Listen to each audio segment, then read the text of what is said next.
with the new normal. Thank you, and welcome everybody, July 27th to the meeting. We'd like to call it to order. Is there any of the declarations of conflict of interest? No. You see none. Approval of the agenda. So, Mr. Chair, I think we may have to add the presentation. So instead of under reports, it would be presentation from the residents of North River Road, is it? Yes. We are gonna, for North River Road, for the condos, we're gonna add that on now. First. So that'd be A, and then operational reports will go A, 1A, and whatever it is anyway, 1 and 1A. Yeah. Okay? Is everyone, yes? I had maybe a discussion on the listening police cars for radar. I have that under traffic. I have that under traffic. Oh, okay. Okay. Thank you. Councilor Rivard, you're good? Yeah. Just so you know, Councilor Ramsey, I'm going to have to leave the meeting probably at 10 to 12 if it goes that far. I have a Heritage Board meeting Correct. at noon, so. Okay, thank you for that. Adoption of the minutes for June 22nd. Yep. Councilor Rivard, and second by Councilor Duffy. Was there any business arising for those minutes?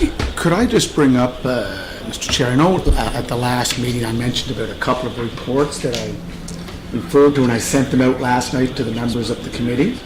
That's the police in the 21st century and the police review of 2017. Just wanted to make sure that that was in the minutes, that I sent that out to the committee members. Did you get that? I think also I included an email from a resident down in Ward 4 about police in a community of, I can't remember the name of the state, but it was... Oregon. It was in Oregon, yeah. Anyways, this is just more for information, and that's the reason I sent it out, just to make sure, and that maybe Thank you for sometime that. down the road that we can discuss it further. Okay. Okay, let's go right to the reports. Oh, sorry, Chair, are you looking for something? No, you go right ahead, Jeff. Okay. We're gonna go right to fire, and then we're gonna have our outside groups in first. Joe Pierce and Merrick Stewart, would you like to come up and do your presentation? Thank you.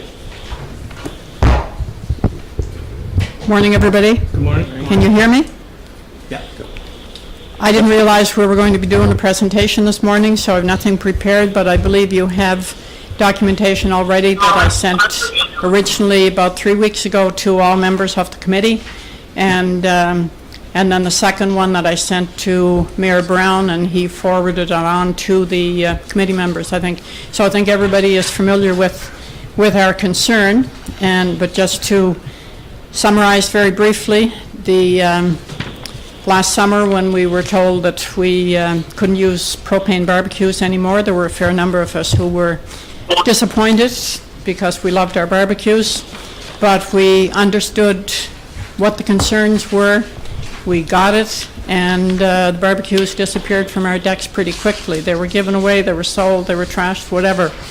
And but then we were under the understanding that an electric barbecue would be acceptable because they're very similar to tabletop grill that you would use in the kitchen, or a countertop grill, something like a George Foreman grill or a panini maker or any number of those little electric grills. So we assumed that we would be okay, and we understood from some people that we talked to that the electric ones would be okay. I did some research after that this spring again when we double-checked to make sure that we were okay. There were probably half a dozen of us or in that vicinity who got electric barbecues. I actually bought mine last fall and kept it in the garage until this spring, until we checked again to see if we were going to be okay. And barbecues were back on our decks, but they were all electric, small electric barbecues. Then we were told that we couldn't use those.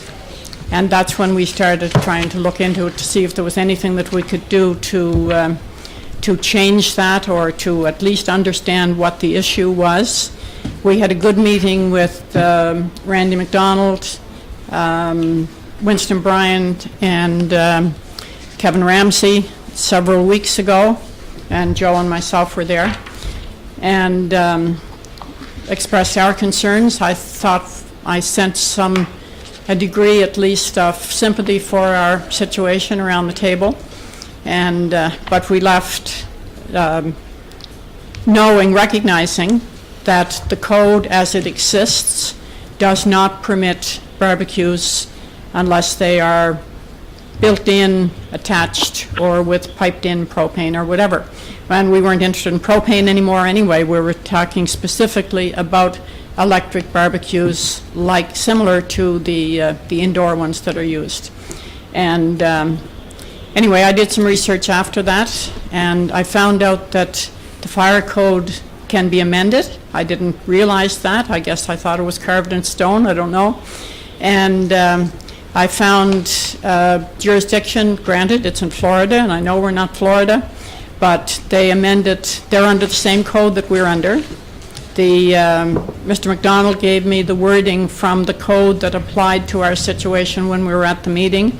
I think it's section 1061, and that section was amended in Florida in 2017 to add specific wording that addresses the admissibility of small electric barbecues to be allowed on decks. And I gave you the email that I sent out, the second email. I gave you the wording from the Florida one, recognizing, as I said, that we're not Florida, and put forward the request that this group or whoever is responsible would give some consideration to seeking an amendment to the code that would apply, at least in Charlottetown. I don't know how broadly that sort of thing applies when it's done. I have no idea. But to add wording possibly similar to what I sent you, that would permit us to use our barbecues, our small electric barbecues, specified in the wording that I sent, and to make those admissible on balconies so that the hundreds and thousands of us who live in apartments in the area can have a barbecued burger every once in a while.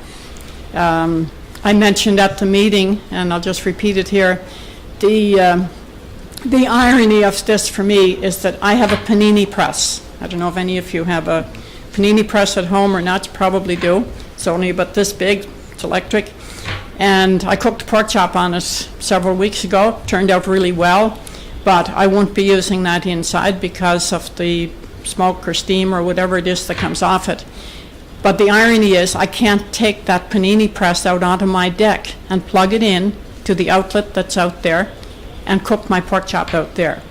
And we just don't understand what the issue is with the electric barbecues and why they should not be allowed on balconies, because we don't see them as being a fire hazard. If anything, they should be less of a hazard than a similar indoor grill. And we're just wondering whether there's anything that we can do about having the code amended here so to recognize that. And that's the request that went forth in my last email. Thank you, Joe, do Margaret. you want to add anything? Just to add to that, I've been barbecuing for 40 plus years with a propane barbecue. And as you all know, you all may have propane barbecues. You get a flame from a propane barbecue. If there's fat on a meat or whatever, it drips down into the barbecue and creates a flame. I bought the electric barbecue, and I barbecued probably 10 times with it. Absolutely, positively, no flame from an electric barbecue. The fat goes down and it drips into a tray underneath, just runs down into a tray. No fat, no flame, no nothing. And I'm serious about it. 10 times I've used the barbecue and there's no flame. What it is just, there's a grill around the outside of it. There's no grill inside, it's all around the outside. And the heat comes from that element. And there's no flame. And I'm the same with Mark. We want to see if this can be amended so that we can put electric barbecues on our deck. And I'd like council, whoever's in charge, to take a good long look at it and give us consideration of what can be done. Some jurisdictions actually spell out the things that aren't permitted. For example, some of them mention open flames, which would be charcoal or gas. Some mention hard fuel, which would be wood pellets or charcoal. There's one jurisdiction in Ontario where I found it really funny because they say quite clearly that barbecues are not allowed on balconies, but then they recommend an electric grill as a safe alternative. So, I mean, they're all over the place, all across the country with it, but we'd like to have our made in Charlottetown solution to this. We recommend the council to take this, and we're hoping that you will agree. And that's all, unless somebody has questions. That's about all we have to say. Councillor Verge, you got any comments?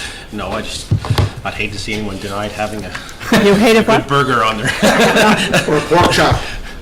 I'm gonna go with burgers. Or a good strip loin steak. Councillor Duffy, You got me. you okay? I'd like to hear from either Chief Randy or Deputy Chief Me? here, Tim. Just where we stand, where it sit right now. Well, I guess I can address your question. We had a good meeting, I believe, back on July 14th. At that time, we pointed out the fire code requirement, what the provisions were, and explained where the fire department was and the actions that we've taken so far, and the enforcement side as well, working along with apartment owners and that sort of thing to remove propanes. Barbecues from decks, patios. You can have an electric grill on your deck as long as it's permanently installed in accordance with the manufacturer's list of instructions. That's in the code and that permits that. So that's the exception to it. A lot of jurisdictions are having some returns with this back and forth. We've been watching it. But it's not something here that council can approve or not approve or amend. This is a provincial statute. This is done by the province, and if you were going to change something, you would need to change it with the province. They've adopted this code provincially wide, and if there's going to be a change, it will be made there. We can strengthen the code, but we can't weaken a provincial statute. Can I ask a question of you, Chief? As I said, I've been barbecuing for umpteen years, and I use propane, and I never, ever, any time had attached my propane barbecue to the deck. Why, under this particular code, if we buy and put an electric barbecue on the deck, why does it have to be attached to the deck?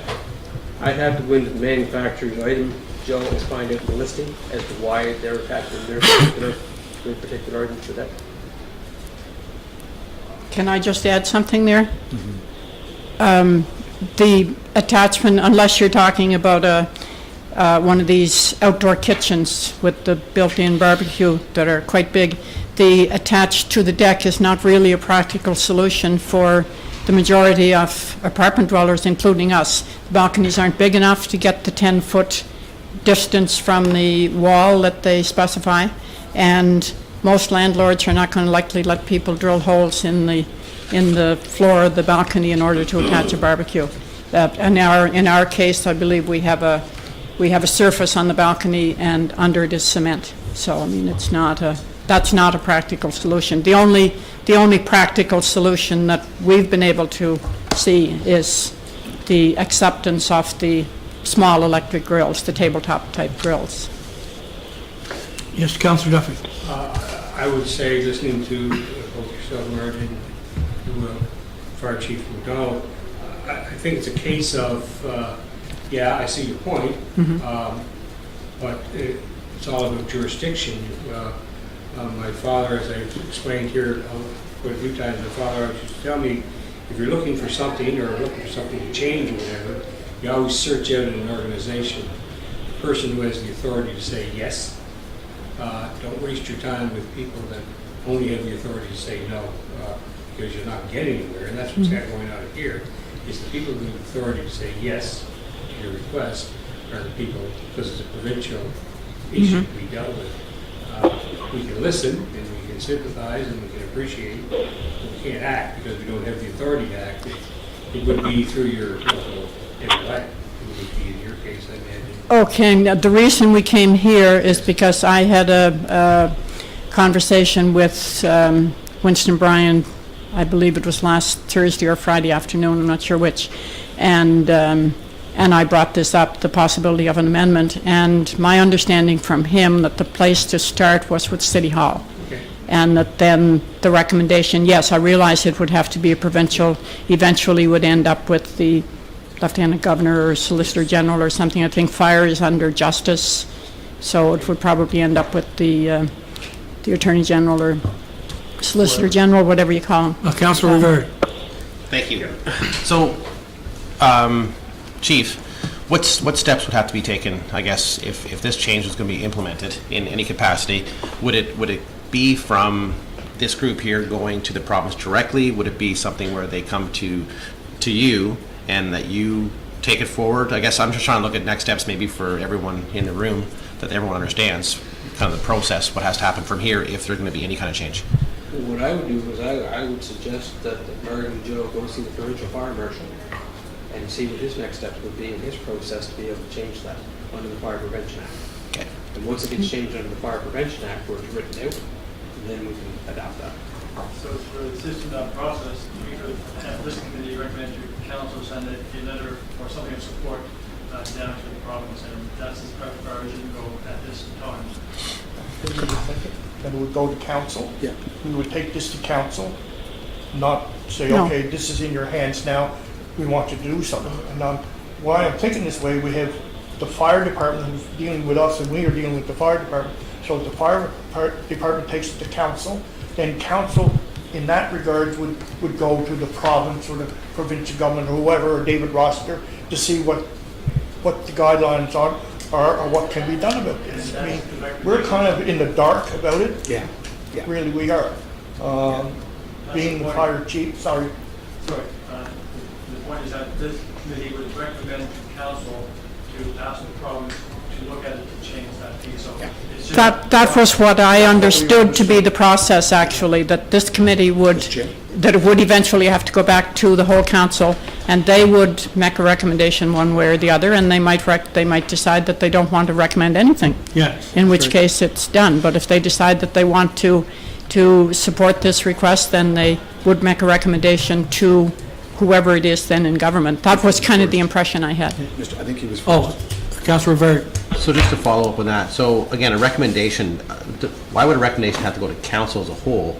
I mean, ultimately, council will have to approve any kind of, if there's a bylaw change at the end, but I'm talking about a recommendation would just come from this committee saying that Protective Services are recommending that this be reviewed at the provincial level Oh, yeah, but I don't think that, and it matters. get back to us with whatever you... any legislation change usually comes from council as a whole, not from the individual body. This council works with the government, so you're only giving them your support that you'd like this looked at and possibly change. Okay, I just thought it was, and that's fine, it just That prolongs the makes process, sense that's to all. me. Mayor Yeah, Brown. that makes Mr. Chair, sense. Just a clarification, so Chief, this falls under the National Fire Prevention Association Code? Yes. NFPA 1. Yeah. Okay, so when we spoke with the Sydney Street merchants, that wasn't provincial, that was municipal, because we enforced the code, right? So it's all the same code, NFPA. Right. Yeah, so in order to change the code, it has to go through the provincial fire marshal, who asks government to make an amendment to the National Fire Prevention Association code or the provincial fire code. Which code is it? They would have to make an amendment to the Provincial Fire Prevention Act to outright the NFPA section 10.6, whatever it is, to break that section out. They wouldn't be adopting that section of NFPA. Okay. So, Mr. Chair, I wonder if I could suggest you as the representative of this area, that you and some others could meet with the residents to develop a plan of action going forward. Is that possible? Mm-hmm. And I can tell you that tomorrow we're meeting with the Minister of Environment and also responsible for the City of Charlottetown, Minister Natalie Jameson. We'll bring it up with her at that time too. Yeah, we can get together, the guy can get together with the chief, and then we can draft something up and bring it to the council, a special meeting, a support letter, for example. Okay, Yeah, is that Great. possible? Oh, yeah, that's no problem. And just that's all we're asking. Yeah, is you know, that them if- to know either yes or no, Yeah. or what box to check off. And just Yeah, define that's what not an code- issue. Yeah. What code we have to go after. we're sitting home with a number of barbecues that we can't even use. Yes. You know, so we'd like to see what city, council, and the fire department as well can do for us. Right. Try and get them, that we can use them on our patio. Okay, I'll sit down with Mr. Kelly and Chief McDonald, and we'll draft something up, and we'll give you a copy of it and just see if it's okay, and then we'll send it off. Is that fair? Thank you very much. Thank you very much. Thank you very much for coming in. Thank you. Okay. You won't be offended if we leave now, because this really was her main purpose for coming. Thank you very much. You guys got Thanks, some great thank you very much. things. Okay, thank you. Thank you. Okay. Let's go right back, fire operational report, chief? Or deputy chief, sorry. Thank you, Chair. Your Worship.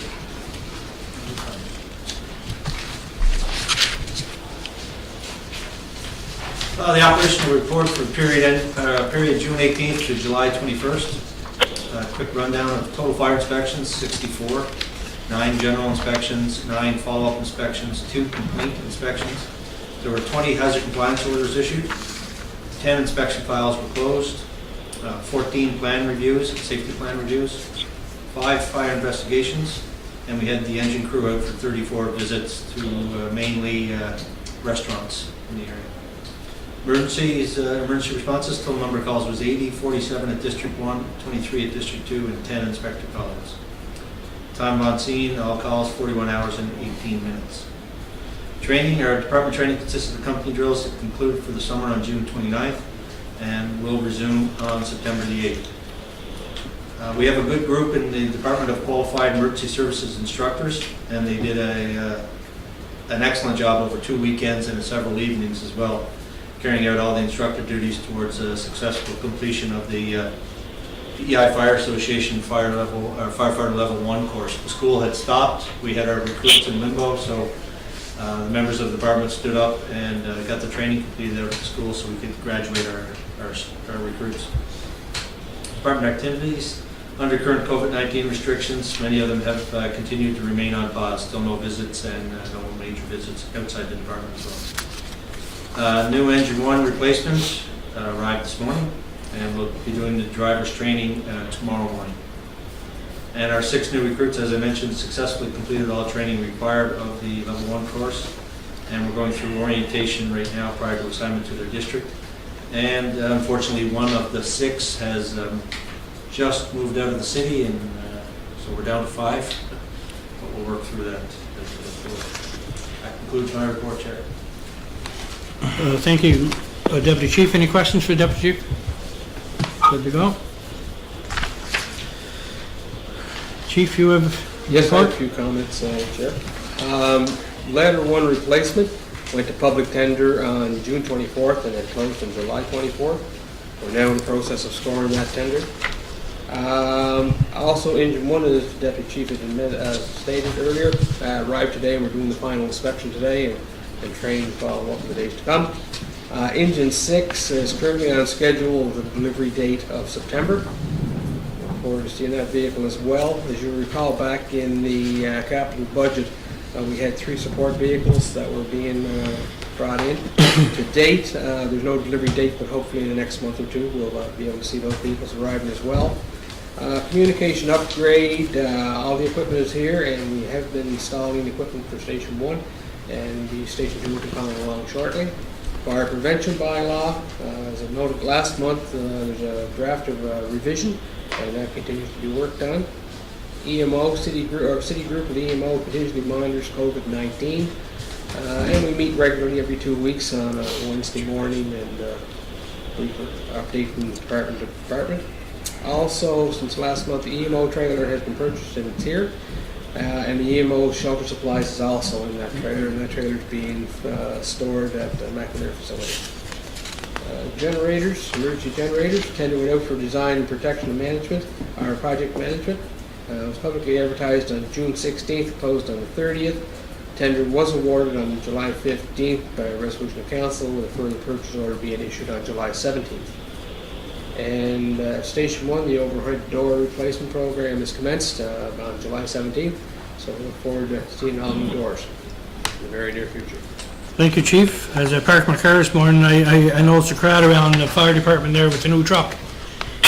It's very sharp looking and she's big, but it looks good. Any questions for the chief? No, we're good to go? Very well. Councilor John, do you have any questions or? No, I'm great, thank you. Okay. You're doing a great job. Thanks. Okay, policing. Traffic? Okay, Chair, under traffic, there's a couple of things they'll probably lead into or follow-up, I guess, to the discussion about the interpretation of the Highway Traffic Act and the speed things that Councillor Duffy was talking about. Basically, when you're looking at those, what we put in the council package, you'll see that there's 3 different sections that go in. There's moving, non-moving, and speed. You can't interpret the speed as just strictly that's where we set up to do radar work, because that's not the case. You have to take all of those into the proper context of looking at each of them. A case in point, if you look at I think it's the moving, because we had some inquiry and some where we actually had Public Works did some stuff on Palmer's Lane.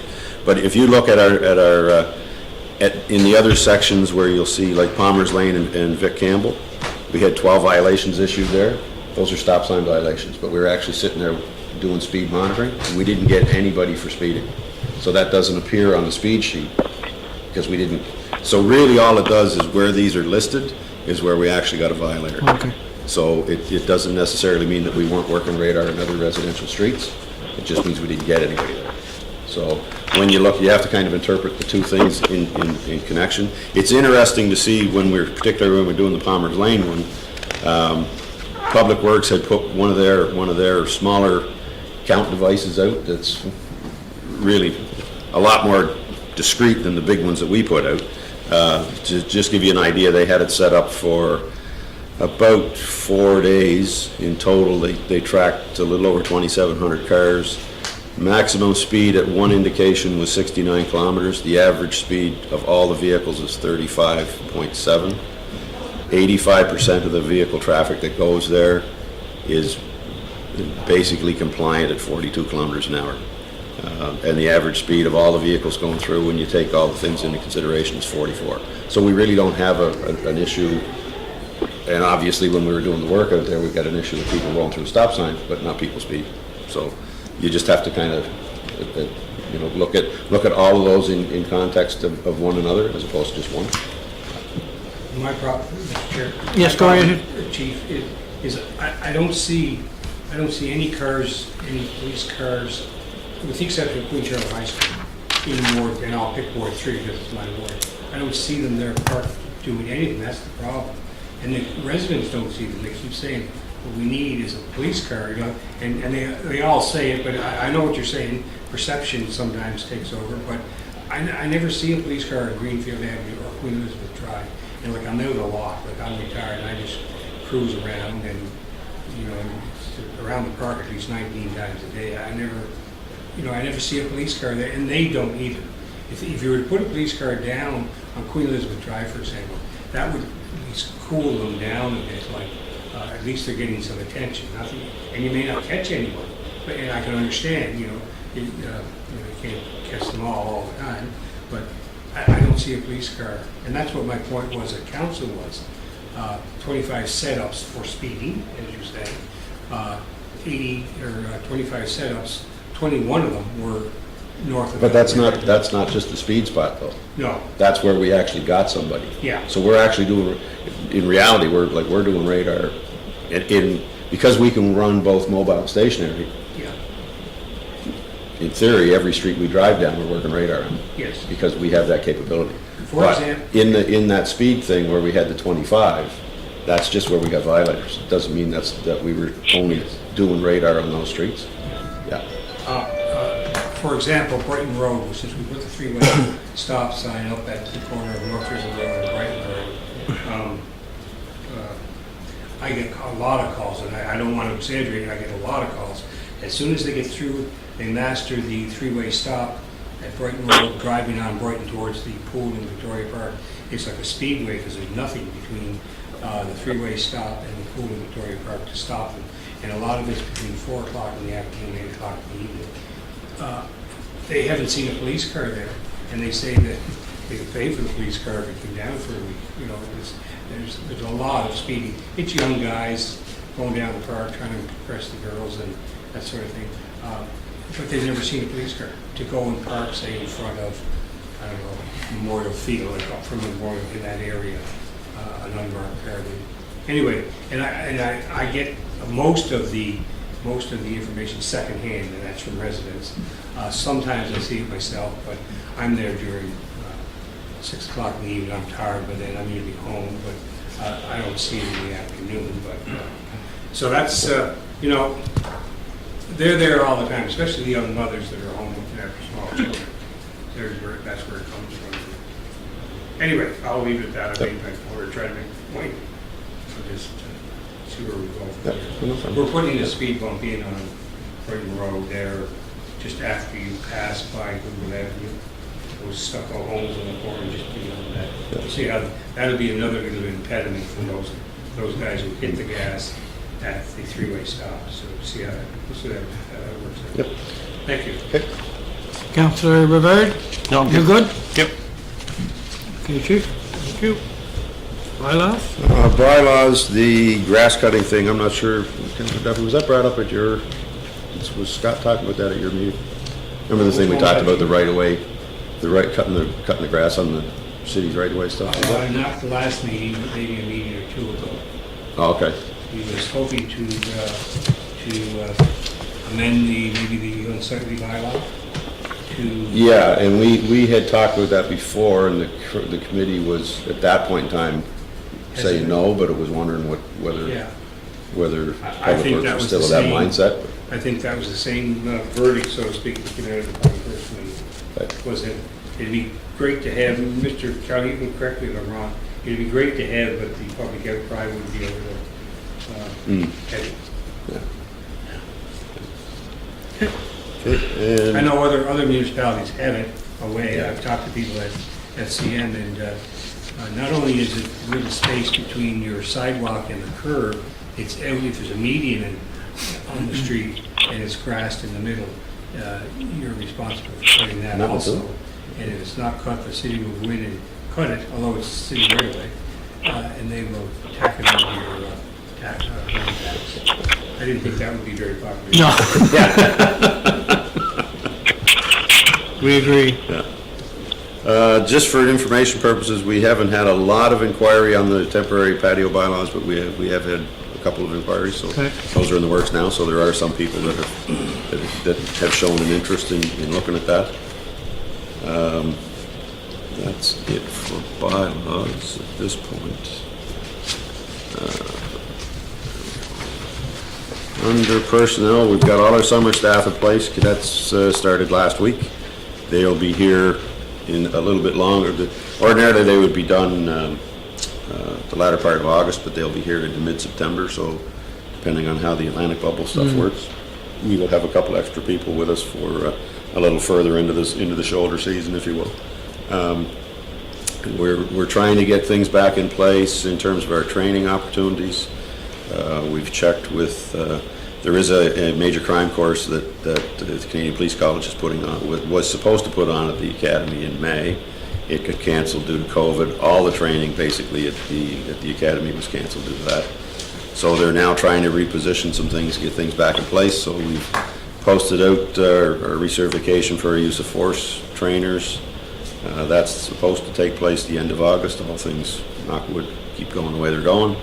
And we're just waiting to hear back on what Ottawa may do with that major crime course, whether that's going to come back to the Academy in the fall. We're not sure about that. And the training for our rapid response personnel is still ongoing. We had a couple training scenarios with them last week, and things are going really well on that. Very good. With respect to community policing, Deputy Coombs has his report. One thing that I have, just as a quick update, is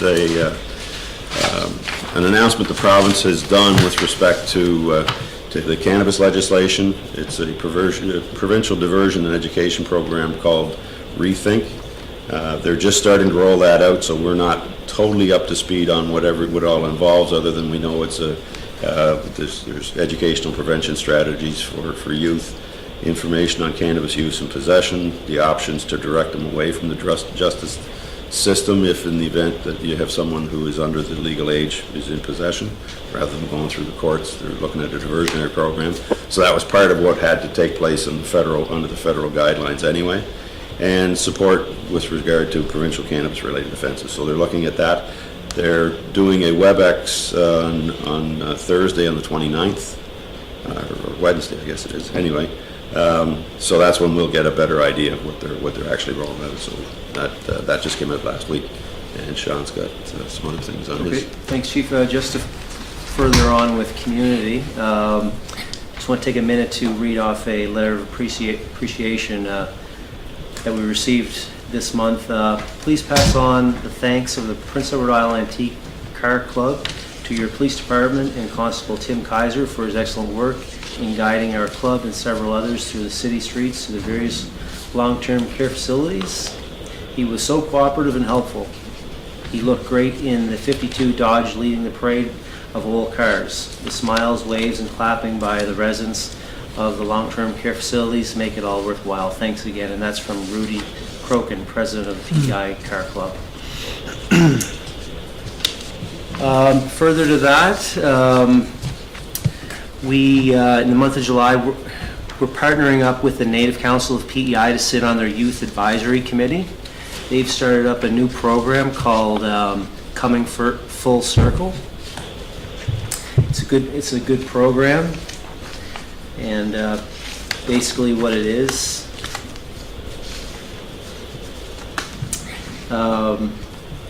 it's a program that is not a youth diversionary measure implemented by the Department of Justice like some of the other ones, but it is meant to get troubled Indigenous youth off the street and involved in their cultures and teaching. Hopes is to lower the stop and prevent the chances of recidivism. So basically what happens is, from Charlottetown Police perspective, if we see a troubled Indigenous youth on our city streets, we will take their information and we'll pass it on to our in-house youth worker, Jane Wood, and she'll get in contact with the Indigenous youth and their parents, and we'll do a referral to the Native Council so they can participate in that program. So we're off and running with that.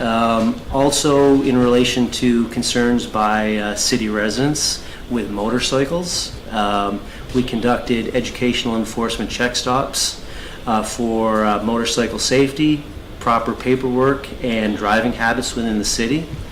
We set up at Victoria Park.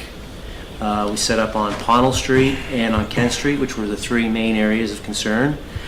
We had Constable Kaiser on a motorcycle and Constable Ron Kennedy in a marked vehicle.